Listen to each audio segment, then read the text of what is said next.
ਸਾਹਿਬ JIO. ਇੱਕ ਓੰਕਾਰ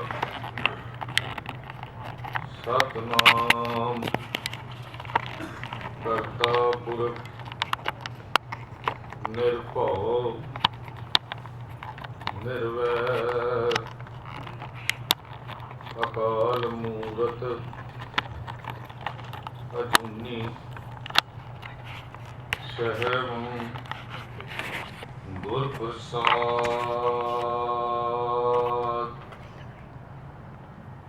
ਕਿਰਪਾ ਕਰੋ ਦੀਨ ਕੇ ਦਾਤੇ, ਮੇਰਾ ਗੁਣ ਅਵਗਣ ਨਾ ਵਿਚਾਰੋ ਕੋਈ। ਮਾਟੀ ਕਾ ਕਿਆ ਧੁਪੈ स्वामी, मानस की गत एही। जो हमरी विद होती मेरे सतगुरा, सा विद तुम हर जानो आपे। हम रुकते फिरते कोई बात ना पूछता, गुर सतगुर संग किए हम थापे। धन धन गुरु नानक जन केरा,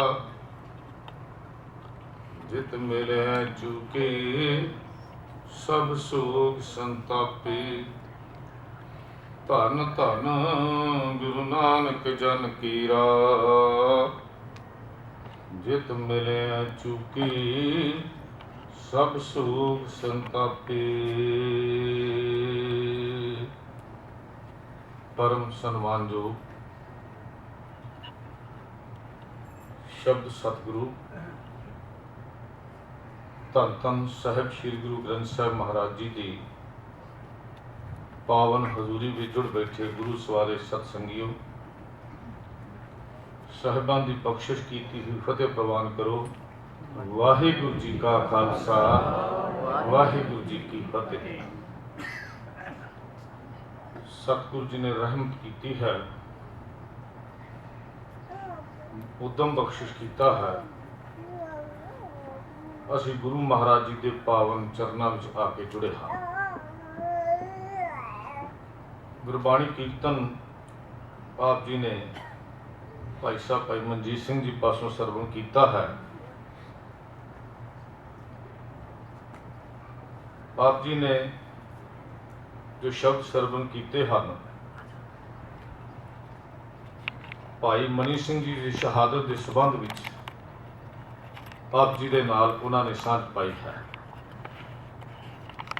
कोई नवी लड़ी ना छेड़ता होया सिख धर्म विच शहादत का की संकल्प है, सिख शहीदी परंपरा की है, ये परंपरावां कितों आरंभ हुई, कुछ इसे ही विषय को दिते हुए समय में लैके आप जी के नाल विचार साझे करने का यत्न करांगा। शहीद कौन हुंदा है, ये गल समझनी बड़ी जरूरी है। जो किसी खास कौमी मकसद लई जिस विच ओहदा अपना स्वार्थ ना होवे, अपनी जिंद कुर्बान कर दे, उन्होंने शहीद कहते हैं। गल्लां दो स्पष्ट हुई। शहीद वो हुंदा जिहदा अपनी जिंद नूं कौम लई कुर्बान करे, ते दूजा जिस विच ओहदा अपना कोई स्वार्थ ना होवे। अपने स्वार्थ लई जिंदगी कुर्बान करने वाले नूं शहीद नहीं कहा जा सकता। शहीद तो बाद उहदी शहीदी नूं वेचण वालियां नूं भी उहदे वारस नहीं मन्निया जा सकता। गुरु नानक देव महाराज ने जदों सिक्खी दी नींह रखी तां पहली इट कुर्बानी दी रखी। सिख धर्म विच दाखला केवल उन्होंने मिलता है जो शीश तली ते रखना जानते हो, जो शीश कुर्बान करना नहीं जानते, वो सिੱਖੀ ਵਿੱਚ दाखला लैन के हकदार भी नहीं हैं। जन्म तो पहला मौत की गल समझाई गई, जन्म बाद विच मौत पहला, ये गल गुरु नानक पातशाह ने दसी। सब तो वड्डा डर जिंदगी विच मौत का हुंदा है, पर सतगुरु पिता ने यह गल समझा दी, मरण हार ए जीरा नहीं। ये कह के धर्म विच शामिल होने वाले अंदरों मौत का भय खत्म कर दिता। और महाराज ने श्लोक 12 के वधीक विच जो श्लोक लिखिया, जिसनों अक्सर असी पढ़ते हैं, जो तो प्रेम खिलन का चाओ, सिर तर तली गली मेरी आओ, इत मार्ग पैर धरीजै, सिर दीजै कार ना कीजै। जिसने सिੱਖੀ विच शामिल होना है, मौत नूं पहला कबूल करे, जीवन की आस छड़ दे। जीवन का आस रखण वाले शहीद के रुतबे ते नहीं पहुंचते। जिहड़े जीवन की आस रखते हैं, जिंद नाल प्यार करते हैं, वो कभी शहीद का रुतबा नहीं लै सकते। सतगुरु महाराज ने जिहड़ी गल सानू समझाई, शहीद मौत नूं अपना हक समझदा है, मौत ते अपना हक रखता है, क्योंकि शहीद की मौत प्रवान हो जाती है। मरण मुनसा सूरिया हक है, जो हुए मरण प्रवानो। सूरमिया का हक है मौत, क्योंकि उन्होंने मौत कबूल हो जाती है, प्रवान हो जाती है। जिन्हां दी मौत प्रवान हो जाए, उन्हां दा संसार ते आया होया भी प्रवान हो जाता है, क्योंकि जीवन का निशाना ही उहदे दर ते प्रवान होना है। गुरु नानक देव पातशाह ने वंगार पाई, लगभग 800 साल की गुलाम हिंदुस्तान की सभ्यता नूं आज़ादी का पहली बारी शब्द पढ़ाया। किसी ने सबक ही नहीं पढ़ाया। 8वीं सदी के आरंभ विच थोड़े जे सिपाहियां नाल मीर कासिम आया, हिंदुस्तान नूं अपनी गुलामी विच लै लिया। 12वीं सदी विच हिंदुस्तान इन्हां गुलामां दा भी गुलाम बन गया। लगभग 700 साल की गुलामी ने इन्हां दे अंदरली ज़मीर मार दी। हिंदुस्तान के वासियों के अंदरों अपनी बोली भुल गई, अपना पहरावा भुल गया, अपने खान का ढंग भुल गया।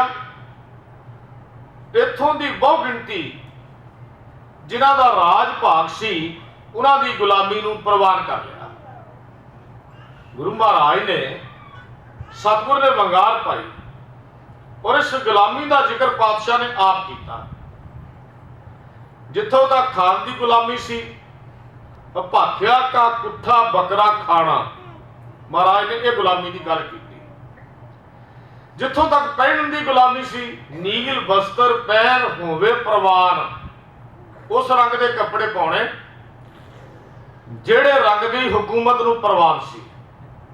जदों दरबार विच जाना, उस रंग के वस्त्र पा के जाना, तद की हुकूमत की गुलामी का एहसास इन्हां दे अंदर पक्का होया रहे। बोली छड़ दी, अपनी बोली त्याग दी, और गुरु महाराज ने वो गल भी की, घर घर मीआं सबना जियां बोली अवर तुम्हारी। सत्संगत ख्याल करना, ਜਿਹੜੀਆਂ कौमां अपने खान का तरीका बदल लैन, ਜਿਹੜੀਆਂ कौमां अपने पहनण का ढंग बदल लैन, और खास करके ਜਿਹੜੀ कौम अपनी बोली छड़ दे, समझ लेना चाहिए वो कौम गुलामी की दहलीज उत्ते खड़ी है। वो अज भी गुलाम हो जाएगी, कल भी गुलाम हो जाएगी। बोलियां सीखण ते कोई पाबंदी नहीं।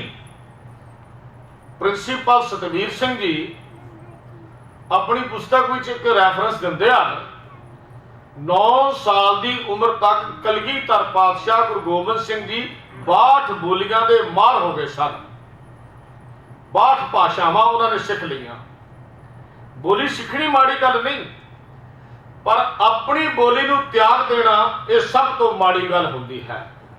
इस वास्ते मैं बेनती करांगा, अपने बच्चों नूं पंजाबी विच बोलो, पंजाबी विच उन्हां नाल गलबात करो। अंग्रेजी सीखनी कोई माड़ी गल नहीं, पर अपनी मां बोली नूं छड़ देना यह गुलामी की निशानी होंदी है। आप अगे नूं चलीए। सतगुरु महाराज ने यह गुलामी का एहसास कराया और बाबर नूं जाबर कह के आज़ादी का ढंडोरा जिहड़ा सी आरंभ कर दिता। गुरु अंगद देव पातशाह जी का समा आया। संखेप विच आपां अगे नूं चलीए। हमाजू हार खा के शेरशाह सूरी कोलों खडूर साहब की धरती ते आया।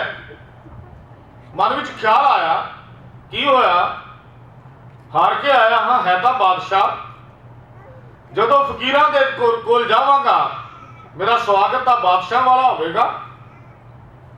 पर गुरु अंगद देव महाराज ने मुंह उच्चा करके उस वल तकिया तक नहीं।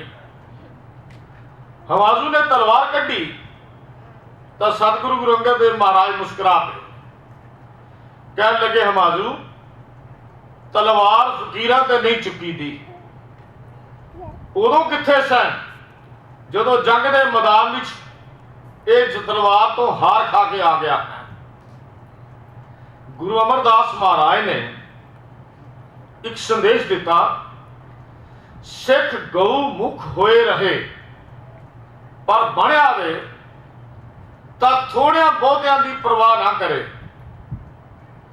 वाहिगुरु हमेशा सच के पक्ष विच आके लड़ता है। जित हमेशा सच की हुंदी है, हार का मुंह सदा ही झूठ का मुंह सदा ही नीवा हुंदा है। ये वचन गुरु अमरदास महाराज के हैं। जदों भाई मालू शाह आए, उन्होंने पूछा, महाराज साडे लई सिक्ख्या की है, शस्त्र विद्या की गल की है? तो महाराज ने यह उपदेश उन्होंने अगे रखा भी सिख पहल ना करे, वधीकी ना करे, पर जदों बनया वे फिर थोड़ा बहुतियां की परवाह ना करे। यह उपदेश गुरु अमरदास महाराज जी का है। गुरु अर्जन देव महाराज जी का समा आ गया। सतगुरु महाराज ने शहीदी देने लई लाहौर वाल जाना है और गुरु हरगोबिंद पातशाह नूं गुरगद्दी ते विराजमान किया। कह लगे, बेटा कड़े समय आ रहे हैं, बदी दियां ताकतां सच की आवाज नूं दबाउण दा यतन कर रही हैं।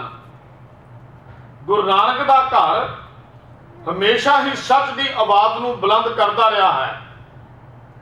असीं जानते हाँ, शांतमई ढंग नाल वेले दे हाकम नूं समझाउण दा यतन करांगे, पर अगर वो ना समझे तो साडे तो बाद तुसीं 2 तलवारां पहनणियां हन, एक मीरी दी तलवार, एक पीरी दी तलवार। मीर ते पीर 2 तलवारां तुसीं पहनणियां हन। गुरु अमरदास गुरु अर्जन देव पातशाह की शहादत हुई, वो भी जून के महीने विच अज के कैलेंडर मुताबिक मनी जाती है। उस समय 30 मई सन 1606 का दिहाड़ा सी। 13 दिन का कैलेंडर फर्क पै गया। पहले कैलेंडर मुताबिक यह दिहाड़ा 13 या 14 जून को बनता है। जून के महीने में यह शहादत हुई। गुरु हरगोबिंद महाराज तख्त ते बैठे और ऐलान किया, अज तो मेरी भेटा चंगा शस्त्र ते चंगी जवानी होगी। मेरी खुशी लैनी है, कसरत करो, घोड़ सवारी करो, तीर अंदाजी सीखो। जीवन उही परवान है जो कौम के लेखे लग जाए। मौत हर किसी को आ जानी है, पर जेड़े कौम लिए मर मिटते हैं वो सदा लिए अमर हो जाते हैं। यह ना सोचना तुसी गिनती विच थोड़े हो, आम तौर पर अज भी ये गल कही जाती है साड़ी गिनती किन्नी क है, पर गुरु हरगोबिंद महाराज का वचन याद करने वाला है। ये ना सोचना तुसी गिनती में थोड़े हो, अग की एक छोटी जी तीली बहुत वड्डे जंगल नूं साड़ के राख कर दिंदी है। वगदे हुए वड्डे दरिया ये छोटे जे चश्मे विचों निकलते हैं। तुसी उस चश्मे की न्याई हो, अग की उस तीली दे वांग हो, और तुसी तो ऐसे इंसान हो जिन्हां दे कलेजे नूं हुणे ही तत्ती तवी ते रख के साड़िया गया है। शहीदां दीयां कहानियां दे फर्क पा दिओ ताकि कौमी परवाने अपनियां खला लाउण लई तैयार हो जा। तख्त बनाया, ये तख्त सी दिल्ली दे हुकूमत के बराबर का तख्त, जिथे लोग दुनिया के बादशाह बैठते सन, उथे इस तख्त उत्ते शहनशाह का शहनशाह पातशाह बैठता है। बादशाह झूठे होंगे हैं, लेकिन पातशाह पत का शाह होंदा है। ये तख्त सी सच का तख्त। ये गल वक्री है, वेले के लिहाज नाल उथे भी कुछ कमजोरियां आ गई हैं, उथे भी राजनीति का असर ज्यादा हो गया, ये अलग विषय है। लेकिन तख्त विच कोई कमी नहीं है। ये सच का तख्त बनाया, और सच के तख्त के उत्ते जिहड़ी वार गाई गई, दो तलवारां बधियां, एक मीर दी, एक पीर दी, एक अजमत दी, एक राज दी, एक राखी करे वजीर दी, ते अखीर ते जाके ढाडी अब्दुल्ला नत्था कहंदे ने पग तेरी की जहांगीर दी। ये सच्चे पातशाह, तेरे सामने दुनिया के बादशाह की कोई वैल्यू नहीं, कोई ताकत नहीं। हजूर ने फौजा बनाइया, 4 युद्ध होए, संख्या विच आपां अगे नूं चलीए। 4 युद्ध होए, 4 विच हजूर पातशाह गुरु हरगोबिंद महाराज नूं फतेह प्राप्त होई। सिख इतिहास का पहला युद्ध लोहगढ़ की धरती के उत्ते होया, जो गुरु हरगोबिंद महाराज ने लड़िया। इहदे विच 13 सिंह शहीद हुए। सब तो पहले सिख भाई भाना जी हैं, जिन्हां दी शहादत अमृतसर के लोहगढ़ के इस मैदान में हुई। उन्हां दा नाम भाई भाना जी है, जिहड़े शहीद हुए। गुरु हरराय साहब महाराज 2200 घोड़ सवार अपने नाल रखते सन। 8वें पातशाह गुरु हरकृष्ण महाराज दिल्ली पहुंचे, वेले के हाकम औरंगजेब ने मिलन की इच्छा प्रगट की। उम्र बड़ी छोटी है, साथ संगत ख्याल करना। आम तौर पर कई बारी कोई छोटी उम्र का गल करे, असीं कहते लै साडी सारी उम्र लंघ गई, ये सानू सिक्ख्या देना है। गल उम्र की नहीं, गल समझ की होंदी है। गल उस जोत की सी जो निरंजनी जोत सी, जिहड़ी जोत शरीरा करके नहीं, जिहड़ी जोत जोत करके प्रसिद्ध हुई। वो जोत हुण गुरु हरकृष्ण साहब महाराज के अंदर है। वेले के हाकम औरंगजेब ने सुनेहा भेजिया, मैं तुहाडे दर्शनां नूं आउणा चाहुंदा हां। अगों हालात महाराज का जवाब बड़ा वधिया सी, कहंदे मैं ऐसे मनुख की शक्ल वेखण नूं तैयार नहीं जिहड़ा अपने भरावां की छाती अते बाप के सिर ते पैर रख के तख्त का वारस बनया होवे। मैं ऐसे मनुख की शक्ल देखने नूं तैयार नहीं। इन्नी जुर्त है जिहड़े बादशाह नूं वंगार सकदी है। लोकी तरले करते हैं ऐसे बादशाह नूं मिलन दे लई, पर सिख सतगुरु ऐसे बादशाह नूं मिलन तो इनकार कर दिता है। छोटी जी उम्र, फिर मैं बेनती करा, गल जोत दी है, वो शरीर की नहीं है। गुरु तेग बहादुर साहब महाराज जिंदगी के संसार की एक अनोखी शहादत है। अपनी कौम लई, अपने लिए कोई शहादत दे सकता है। हजूर ना तिलक लाउंदे, ना कोई बोदियां रखते, ना कोई टलियां खड़काउंदे। गुरु तेग बहादुर महाराज का यह धर्म नहीं सी। ना महाराज कोई तिलक लाउंदे सन, ना ही इन्हां दी बोधी हुंदी सी, ना ये जनेऊ धारण करते सन। पर वो जनेऊ वाले जिन्हां दियां बोदियां कट्टियां जा रही सन और जिन्हां दे जनेऊ लाए जा रहे सन, उन्होंने आके गुरु तेग बहादुर साहब महाराज के अगे